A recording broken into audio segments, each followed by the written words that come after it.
Então, eu estava pensando sobre legado, né? Esse mês de agosto, para mim, tipo, foi muito pesado, assim, muito difícil. Porque no começo do mês, a minha mãe faleceu. No mês de julho, ela teve uma pneumonia. Ela ficou muito doente. E no começo do mês de agosto, ela acabou falecendo. E eu não entendi na hora, porque apesar assim de toda a dor que eu senti, mas eu não conseguia ficar chorando e desesperada como eu achei que seria. Tipo, no momento que ela estava no hospital, e eu estava sempre pensando assim, e se eu perder minha mãe, como é que vai ser, sabe? Porque ela sempre foi a estrutura da nossa família, uma mulher forte, guerreira, batalhadora, que resolvia tudo. Então, quando ela ainda estava no hospital, eu sempre pensei, se minha mãe morrer, eu vou desabar, eu não sei o que vai ser de mim, o que vai acontecer. E, enfim, eu orei e chorei no momento que ela estava doente, né, pedindo para Deus, tipo, para ela se recuperar e tudo mais, mas pedindo que fosse feita a vontade dele, assim, né, porque foi ela também que trouxe a gente para se encontrar com Deus, foi ela que ensinou a gente a ter um relacionamento com Ele, né, viver com Ele. E eu sabia que ela era dele e que Ele ia fazer o que fosse melhor para ela. E quando ela veio a óbito, óbvio que foi muito triste e a gente chorou muito, né, foi muito doído.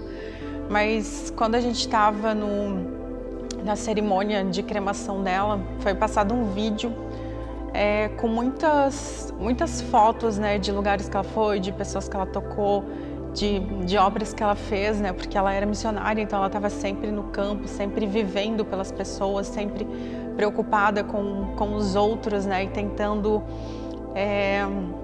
levar um pouco de conforto e de amor né, para as outras pessoas. E o que me marcou muito foi que quando ela quando terminou de passar esse vídeo com essas imagens, todo mundo aplaudiu. E naquela hora eu pensei, gente, que incrível, né? Você poder viver uma vida em que quando você parte daqui as pessoas te aplaudam, né? Pelo legado que você deixou.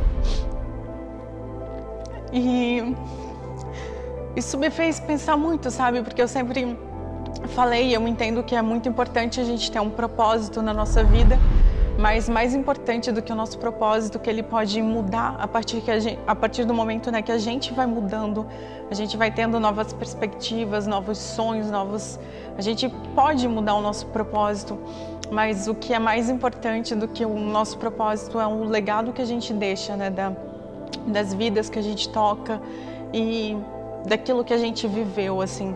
E nesse momento, tipo, eu pude sentir Deus confortando o meu coração e eu, de fato, entendi, né, nesse mês de agosto, qual é o significado, né, da paz que excede todo entendimento. Porque os meus amigos iam conversar comigo e eu acabava tendo que consolar as outras pessoas, assim. Quando eles perguntavam como tu tava, eu dizia, eu tô bem. Porque, tipo, eu não tava sentindo mais tanta dor, eu estava sentindo uma gratidão imensa, sabe, por ter vivido tudo que eu vivi, com a mãe que eu tive, do momento que eu tive, né, ali com ela, de tudo que eu aprendi. E foi muito incrível, assim, porque eu me sentia muito em paz, eu sentia o meu coração quente, cheio de gratidão, mesmo passando por um momento de dor, assim, porque eu sabia que, cara, Deus estava no controle de tudo e Ele estava me confortando, né, o meu coração, e eu pude ser muito grata a Ele, assim, e eu não sei nem explicar, assim, tanto que quando as pessoas me perguntavam, às vezes eu até pensava, gente, será que eu vou ter que pegar um psicólogo, que eu não tô aceitando luto, será que tem alguma coisa errada comigo? Porque eu me sentia muito calma, muito tranquila, muito em paz. E depois, nesse mês, ainda continuaram acontecendo algumas coisas, assim, bem complexas e difíceis, e que eu tive que lidar com isso, e de novo eu conseguia sentir, né, mesmo no momento de caos, eu conseguia sentir essa paz, né? E isso vem da confiança que a gente tem em Deus, né? De que a gente sabe que Ele está no controle de todas as coisas e que Ele é que pode trazer essa paz pra gente, né? Que paz não é ausência de medo, ausência de conflitos, ausência de guerras. Paz é você, mesmo no meio disso tudo, ter a plena confiança, né, de que Deus está no controle das coisas e que tudo coopera para o bem daqueles que amam e que a gente aceita as coisas que a gente não pode mudar porque está no controle dele, mas que a gente muda tudo aquilo que a gente pode, né? Então, é sobre isso, assim, e sobre a gente pensar no legado que a gente vai deixar, né? Que todos nós possamos, né, viver uma vida em que quando a gente partir dela as pessoas aplaudam e sejam gratos por aquilo que a gente viveu, pela pessoa que a gente foi, pelas vidas que a gente tocou. E isso é mais importante do que tudo.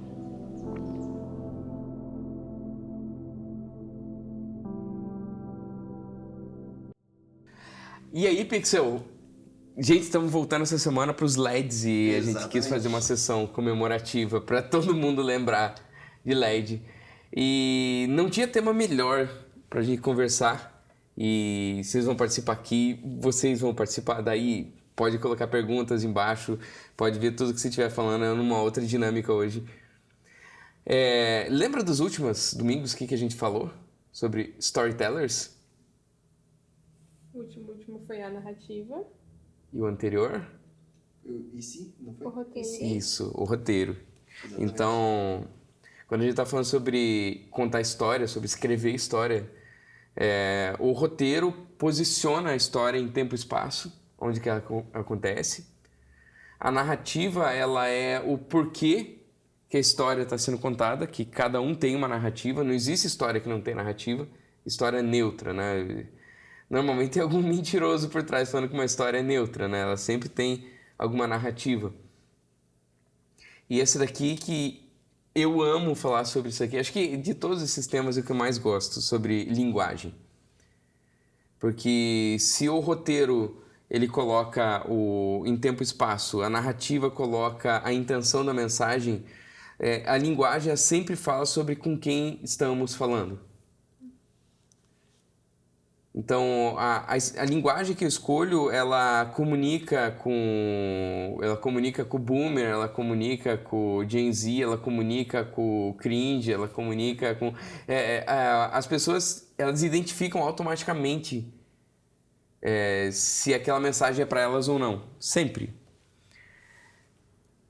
O que eu gosto mais, isso daí é um dos valores que a gente mais preza na Pixel, e desde que a gente começou a sonhar com isso tudo,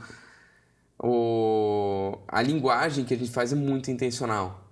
Ela foi muito até cansativa para a gente se depurar de um linguajar religioso de onde eu vim, porque eu amava fazer igreja, inclusive para quem tinha desistido de igreja, quem estava cansado de igreja, assim. Mas esses são aqueles que já eram cristãos antes, né? E nessa guinada, assim, a gente foi rumo a pessoas que nunca ouviram falar de Jesus. E esse é um linguajar diferente, porque normalmente quem quer vender livro para crente, ele fala em linguagem crentez.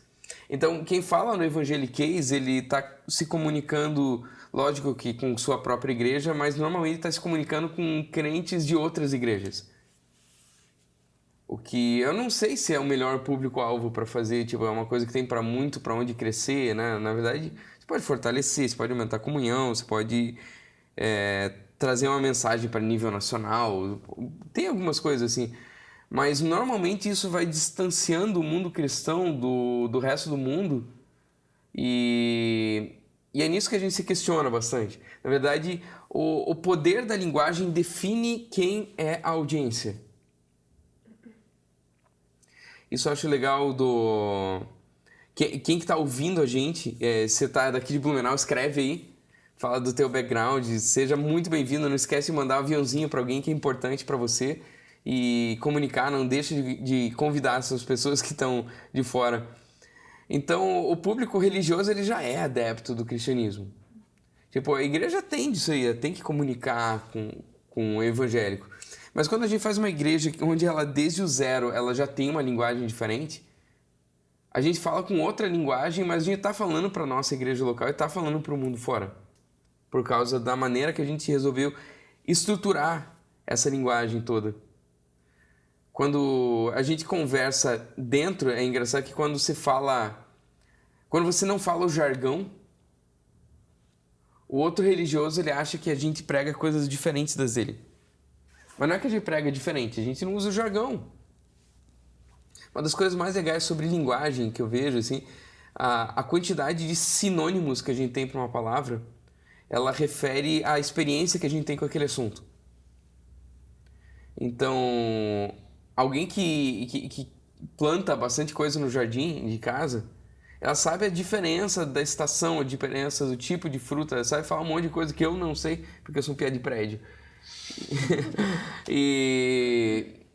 Então isso diversifica. Quem é surfista, ele sabe falar muitos tipos de mar e de onda, de cor do mar e do que está acontecendo. E quem não é, ele só fala mar, só fala onda, arrebentação e acabou, né? Então, normalmente quando eu vejo a falta de sinônimos em algum lugar, aquilo denota que algo ali não está sendo feito. Por exemplo, quando alguém fala, como é que vocês evangelizam? Quando alguém pergunta como é que vocês evangelizam, eu já sei que ali eles não fazem isso. Você se sentiu culpado no passado em alguma coisa? Não? Ótimo. Mas, normalmente, isso daí, quando alguém tem... como que evangeliza, né? As pessoas têm tanto medo de fazer errado que daí ela acha que evangelizar é distribuir folheto na rua, entendeu? Tipo, ela vive dentro daquele claustro religioso, daquele convento da igreja, onde só está convivendo com as mesmas pessoas, não sabendo conviver com o mundo fora, ele acha que evangelizar é uma coisa que faz ele. Sendo que, na verdade, evangelizar é você fazer amigos, é você viver a vida. Tem tantas maneiras de você fazer isso. Tipo, evangelizar o quê? Como que você leva pessoas que não conhecem Jesus a conhecerem Jesus? Cara, fica muito mais fácil. Você pode chamar de churrasco, você chama de viagem, você chama de trip, você chama de ensaio, você chama de tocar junto, você chama de tantas e tantas coisas assim, mas quando falta sinônimos é que normalmente não está comunicando. E o jeito mais legal que eu vejo que a Bíblia usa tanto é sobre metáforas. Metáforas, elas conversam numa linguagem tão mais ampla. A gente vê um mundo hoje que tenta emplacar verdades chamando de ciência. Nunca teve alguém que discordou de você e falou, vai estudar. Sim. Vai ler uns livros. Normalmente, tipo... É engraçado quem coloca, e eu entendo muito bem, assim, aquela ideia de que parece que fé é você abdicar de pensar, abdicar da inteligência. Ou fé é você afirmar que sabe coisas que, na verdade, você não sabe. E eu até entendo algumas pessoas que falam isso, assim, mas eu acho engraçado pessoas que falam que ciência é verdade, sendo que, na verdade, ciência é a verdade mais fugaz que existe. A verdade que mais muda é a da ciência. E se a ciência está acontecendo, essa verdade muda. Se ela não estiver mudando, é porque não está tendo ciência. E as verdades por trás de uma história, por trás de uma metáfora, elas são muito mais eternas do que uma verdade por trás de uma verdade científica. Eu acho engraçado quando alguém vai lá e questiona a Bíblia porque fala, mas eu não acredito no Adão e Eva.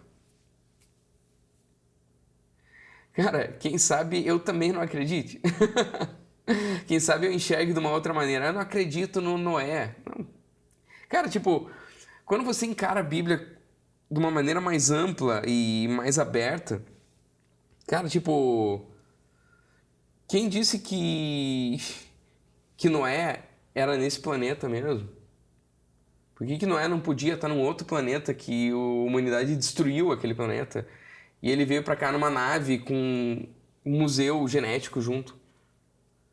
A Bíblia, se foi isso que aconteceu, a Bíblia não vai parar e ficar explicando isso. Ela vai falar de um barco, né, aquilo ali, e ela vai passar todos os valores que tem naquilo ali. Ela pega no Gênesis, a única coisa que interessa no Gênesis é que Adão foi criado com uma intenção e não por acaso. Isso muda toda a história. É isso que realmente interessa. Quando a gente vai falar do Jonas, você acredita literalmente na história do Jonas? Olha, sim e não. Sim e não. Há controvérsias. Há controvérsias que um cara foi engolido pelo peixe. Ficou 3 dias na barriga do Ficou peixe. 3 dias na barriga do peixe. O que eu tenho certeza é que de alguma maneira aquilo ali aconteceu, quer seja literalmente daquele jeito, quer não seja literalmente daquele jeito. Mas é engraçado que Jonas, ele é um estilo literário dentro da Bíblia único, assim, que ele é a sátira. Na sátira, era um tipo de ópera que tipo, tirava sarro do rei, tirava sarro dos sacerdotes e normalmente criava personagens caricatos, assim, né? Caricatura. Então ele fazia hipérboles, né? Sempre exagera naquilo lá que está acontecendo. Então vai lá e coloca... Olha como ele cria um anti-herói, porque os heróis da época eles eram os profetas.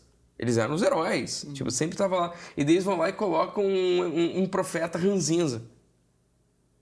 E olha que legal, o profeta ranzinza, ele tem a missão de levar a palavra de Deus para uma cidade que ele odeia, para Nínive, que era uma cidade violenta. Imagina que fosse assim, tipo, hoje, chegasse um anjo no teu quarto e falasse, Jéssica, você vai evangelizar Cabul. Sai fora. Não, way. O anjo que vai. O anjo que vai. Eu não. Eu não. É parecido? Mas se a gente pegar de uma maneira muito mais simples, a gente pode lembrar de grupos sociais que a gente não precisa nem citar, cada um vai saber de uma maneira metafórica dentro da sua cabeça, de grupos sociais que cristãos nunca vão querer estar no meio deles. E que é exatamente a mesma história de Jonas. Mas olha que engraçado, se eu pego a metáfora da história de Jonas e eu entendo que pessoas religiosas, tementes a Deus, que sabem a missão que têm, de repente tem um bloqueio quanto a um perfil, um grupo da sociedade e fala, olha, você vai levar o amor de Deus, vai levar a graça, vai levar a liberdade para esse grupo social. Não vou não. Não vou não, vou fugir para o outro lado. E aqui a gente encontra tantas coisas assim. Quando a gente está vendo da linguagem e o público com quem a gente fala, eu gosto de ver aqui de 1 Coríntios 14:5, é logo depois de ele falar sobre amor, né? Ele fala que Paulo está dizendo para os coríntios, gostaria que todos vocês, no 14:5, gostaria que todos vocês falassem em línguas, mas prefiro que profetizem. Quem profetiza é maior do que aquele que fala em línguas, a não ser que as interprete para que a igreja seja edificada. Por que você acha que profecia é maior que línguas? Porque profecia serve. Profecia serve os outros. A oração em línguas edifica a si próprio. Né? Tipo, não tem tanto crente que acha que o testemunho é o que Deus deu para ele. Olha, Deus me deu uma casa. Né? Isso é uma bênção, né? O testemunho é o que você fez com essa bênção, né? Então, Jesus fala que maior é o que serve. Então, quando você faz para os outros, as coisas é muito maior. Deus não colocou um dom em você para ele morrer em você. Ele não colocou um recurso em você para ele ficar em você. Na verdade, se ele deu uma coisa para você, provavelmente era mais para mim do que para você. Era mais para Gabi do que para você. E se ele deu uma coisa para mim, é mais para vocês do que para mim, né? A gente é o veículo disso. Ele continua mais embaixo ali no 14, 9 até 12. Fala, se não proferirem palavras compreensíveis com a língua, como alguém saberá o que está sendo dito? Vocês estarão simplesmente falando ao ar. Sem dúvida, há diversos idiomas no mundo. Todavia, nenhum deles é sem sentido. Portanto, se eu não entender o significado do que alguém está falando, serei estrangeiro para quem fala, e ele estrangeiro para mim. Assim acontece com vocês. Vistos que estão ansiosos por terem dons espirituais, procurem crescer naqueles que trazem edificação para a igreja. Eu quero orar um pouquinho. Pai, muito obrigado por trazer tanta clareza para a gente e trazer esse poder da linguagem. Você nos desafiar a comunicar de uma maneira que chegue nas pessoas de maneira compreensível. Você coloca na gente, que é o comunicador, o fardo da responsabilidade pelo que o outro entende daquilo que eu falo. Muito obrigado por compartilhar isso com a gente. Coisa que a Bíblia diz que os anjos queriam fazer, mas você deu para nós, para que a gente fizesse. Muito obrigado pelo poder da linguagem. Amém. Então, aqui ele está dizendo que não interessa se você comunica. Isso me lembra o nosso quarto valor central. Você lembra qual que é o quarto valor central da Pixel? Relevância cultural não é opcional? Relevância cultural não é uma opção, não é opcional. Então, quando a gente comunica tão bem com o religioso, isso é legal. Mas se missão é porque a igreja existe, se a gente vive por de fora, se o nosso brilhar, ele é por de fora, a gente serve a cidade, a nossa comunicação precisa chegar nesses que precisam ouvir. Quando a Bíblia fala sobre metáforas, eu gosto muito, que é tipo o Salmo 18:2 fala: o Senhor é a minha rocha, a minha fortaleza e o meu libertador. O meu Deus é o meu rochedo em quem me refugio. Ele é o meu escudo e o poder que me salva, a minha torre alta. Cara, isso aqui é tudo metáforas. Isso aqui ele tá, tipo, não é uma torre alta, ele não é um rochedo, ele não é uma rocha. Ele é como uma rocha, ele é como um rochedo. Cara, como isso amplia a poesia, ela abre dentro da nossa cabeça pra gente enxergar tão mais do que a palavra diz. E se ele falasse só, Deus tem 15 quilômetros de altura, isso não muda nada, né? Então, tipo, quando ele fala em uma torre alta, ele acabou de ativar dentro da minha criatividade o meu poder de enxergar o que não dá para ser visto. Então, entre, por exemplo, o roteiro e a narrativa, a gente normalmente acha que o gênio é aquele que tem um grande roteiro, que o gênio é aquele que tem uma excelente narrativa. Eu enxergo o gênio naquele que tem uma excelente linguagem. Acho que a linguagem ela é mais genial do que um roteiro, a maneira que aquilo é comunicado. Que Jesus, para mim, ele não tinha linguajar religioso. A religião sacralizou as parábolas que ele falava, as metáforas que ele dizia.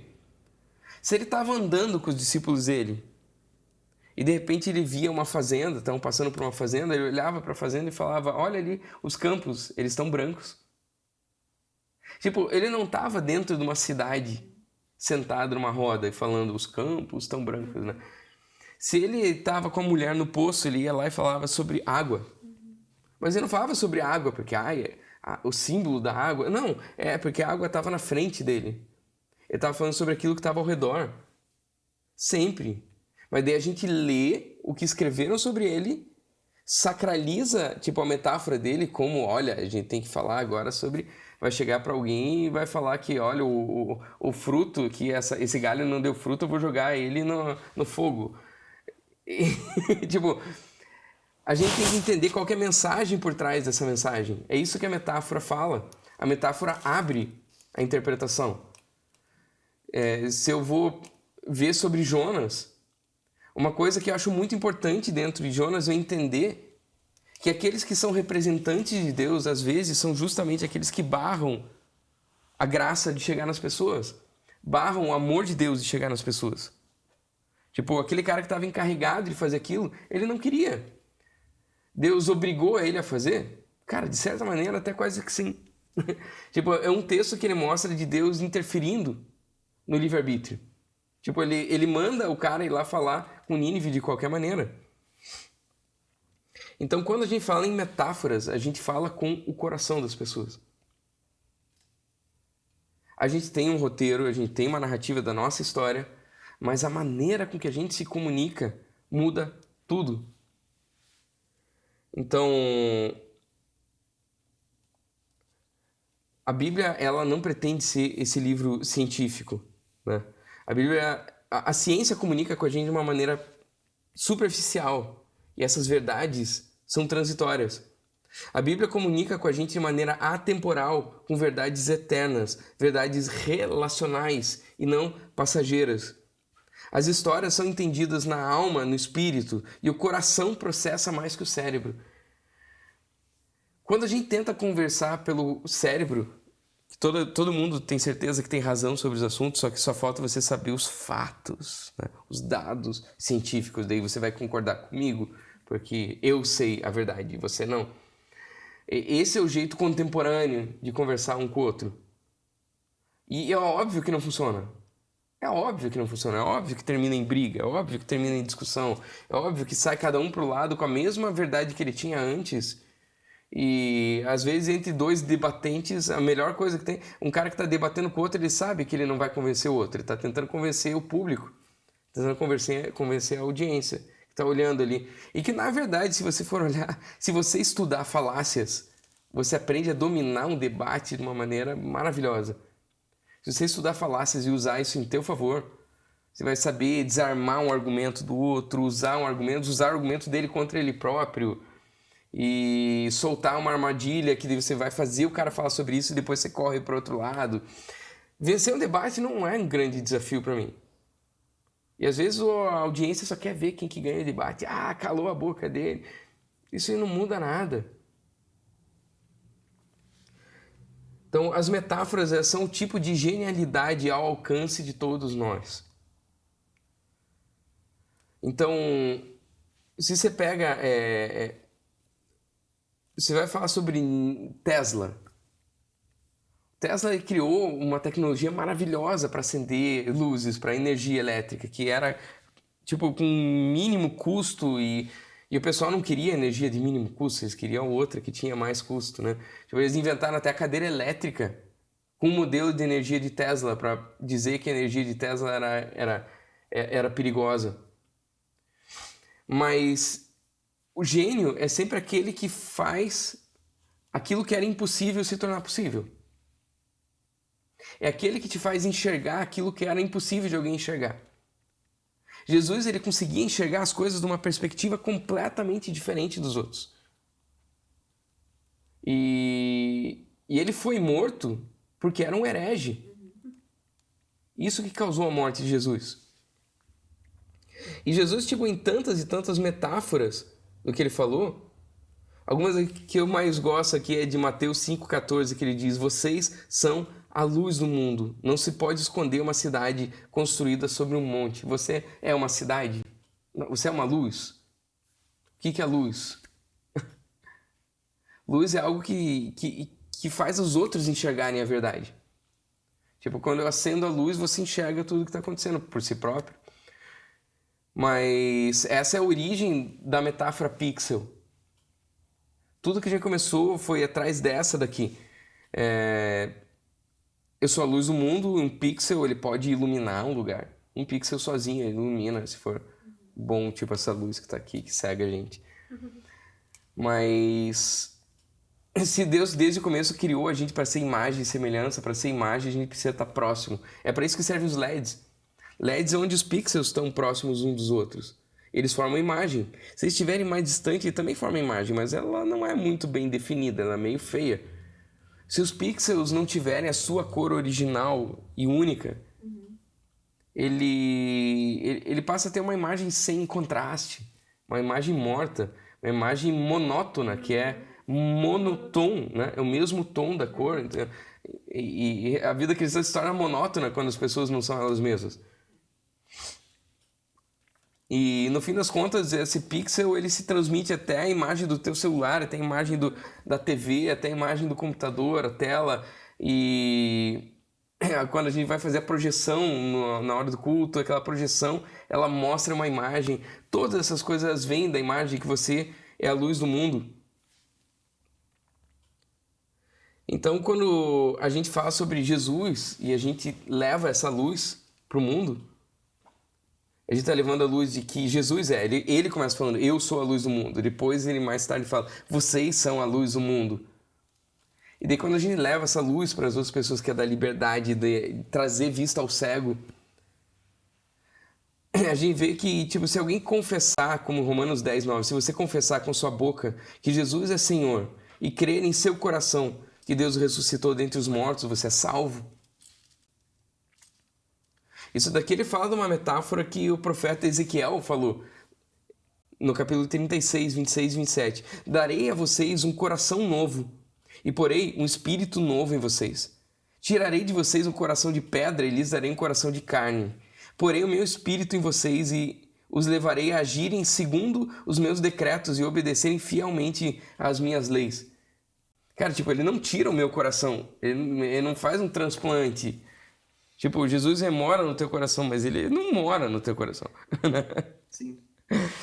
Ele tá no teu coração porque, tipo, se você morrer para você mesmo e ele viver em você, a gente vê que lá em Provérbios 27:19 diz que como na água o rosto corresponde ao rosto, se fosse o espelho, como na água o rosto corresponde ao rosto, assim o coração do homem é o homem. Cara, cheio de metáforas lindas na Bíblia. E Marcos 7:20-21 conta que Jesus disse: o que sai do homem é o que o torna impuro, é o que contamina.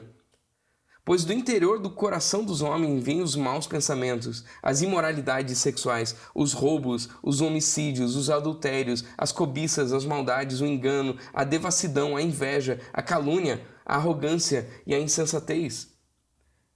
Quando ele está falando de coração, ele está falando disso tudo. E quando ele está falando que Jesus troca o teu coração, tipo, ele está falando ali que ele coloca o coração para agir segundo os decretos. Qual que é o decreto de Deus? Que você seja humano. É engraçado que você não precisa ensinar um cachorro a ser cachorro. O gato a ser gato. Apesar que o meu cachorro parece um gato, mas... mas ele é um cachorro, ele continua sendo um cachorro. O único animal que consegue não ser ele mesmo é o humano. É o único que você consegue falar, nossa, que desumano. Nós precisamos humanizar as coisas, os relacionamentos. Então, quando isso daqui, se você pegar toda essa lista que ele falou aqui, são das coisas que nos tornam desumanos. E o decreto de Deus são justamente as coisas que nos tornam humanos. Então você vê aqui Jesus trazendo uma verdade, assim como ele com 12 anos, ele foi falar com mestres da lei. A gente pega, da mesma maneira, ele desmascarando várias pessoas que, como Jonas, tentaram impedir que a graça de Deus chegasse a pessoas que ele não gosta, a pessoas que ele discorda. Como se alguém fosse capaz de deixar de ser assim sem conhecer Deus. Porque aquele que ama é nascido de Deus, aquele que não ama não é nascido de Deus. Ele não vai ter como mudar a natureza dele sem Deus interferir. Então, é essa transformação que ele faz. E se você confessar com a tua boca que Jesus é o Senhor e crer no teu coração, ele vem e faz morada. E é nisso que a gente fala que se você falar com a tua boca que Jesus, eu te entrego a minha vida, ele começa a transformar dentro da gente as coisas. Isso não é mágico, não tem um raio que vem, não acende uma luz, não é isso. Não é magia, nem magia branca. Mas só que você entendendo aqui que a metáfora do coração quer dizer, você vai entender que tudo aquilo que era impossível começa a se tornar possível. Você vê que, por exemplo, o verdadeiro gênio, ele precisa ser generoso, né? Vem da mesma origem essas palavras. Se ele não compartilha aquilo que ele criou, ninguém vai chamar ele de gênio. Porque você chama alguém de gênio porque ele fez uma obra. Ah, não, mas você nunca viu coisa... Não, o gênio silencioso, só ninguém sabe que ele é um gênio. Simples assim. Então essas metáforas, elas são capazes de transformar não só a nossa mente, mas ela transforma corações humanos. Então olha a genialidade da obra de Jesus, que é de transformar corações humanos. Não é de acender uma luz e criar energia elétrica. Não é isso que ele descobriu. Ele descobriu uma maneira de fazer humanos serem humanos. Então, ele desvia, quando ele fala na metáfora, ele desvia daqueles bloqueios que a mente cria. Porque a mente, ela quer que fale de maneira exata, quer que fale de maneira absoluta, porque ela já tem os seus mecanismos de defesa muito bem estabelecidos e está esperando você cair em controvérsia ou você falar uma verdade transitória sobre uma coisa, porque agora saíram os novos estudos. E daí aquilo desarma toda a verdade que você tem em você. Só que a metáfora, ela dá um bypass no cérebro, ela passa direto do cérebro e entra no coração. E é isso que Jesus faz. E daí quando eu falo, Senhor Jesus, eu te entrego a minha vida, vem morar no meu coração, eu te entrego o meu coração de pedra, meu coração que tem regras, para eu tentar ler no manual como ser humano. e tirar isso daqui e colocar um outro coração que ele simplesmente é humano e pronto. Um coração que tem amor. E eu entendo uma das parábolas mais lindas que eu enxergo na Bíblia, que o livro de João, cara, tipo, João, ele é o rei das parábolas. Ele é um poeta, ele é o Beatle, assim, né? Tipo, os outros são todos na história certinho, o cara dá um monte de nó. E se você pegar qual que é João 1:1, o que diz? Que no princípio era a palavra. E você sabe qual que é o último versículo de João? O último versículo de João, João 21:25, que ele diz: Jesus fez também muitas outras coisas. Se cada uma delas fosse escrita, penso que nem mesmo o mundo inteiro haveria espaço suficiente para os livros que seriam escritos. O que é escrito? Palavras, certo? Será que é uma hipérbole que ele fez aqui? Ele fez um exagero, ele exagerou isso aqui? Tipo, parece exagerado, né?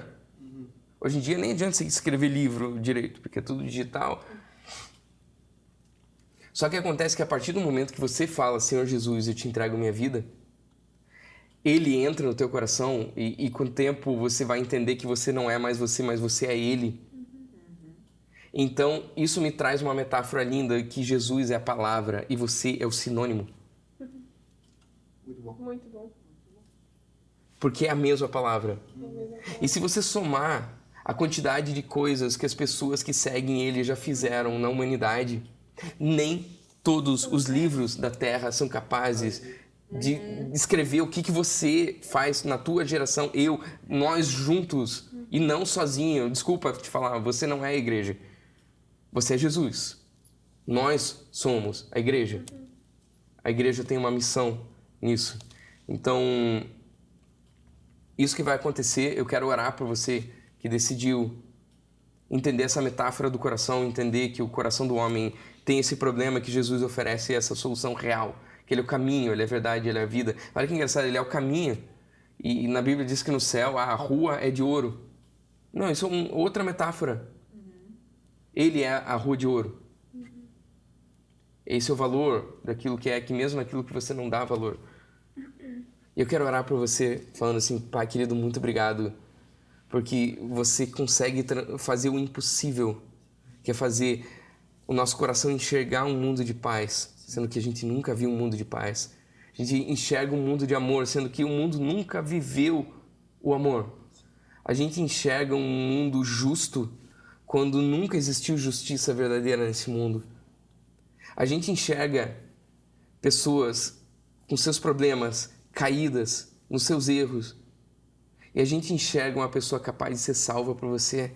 A gente enxerga uma pessoa que só tem a distância de um entendimento para ser eternamente salva.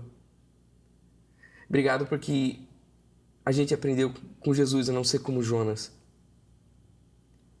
mas a deliberadamente entregar a tua graça para todo aquele que vier e beber da tua água, que mata a sede para sempre.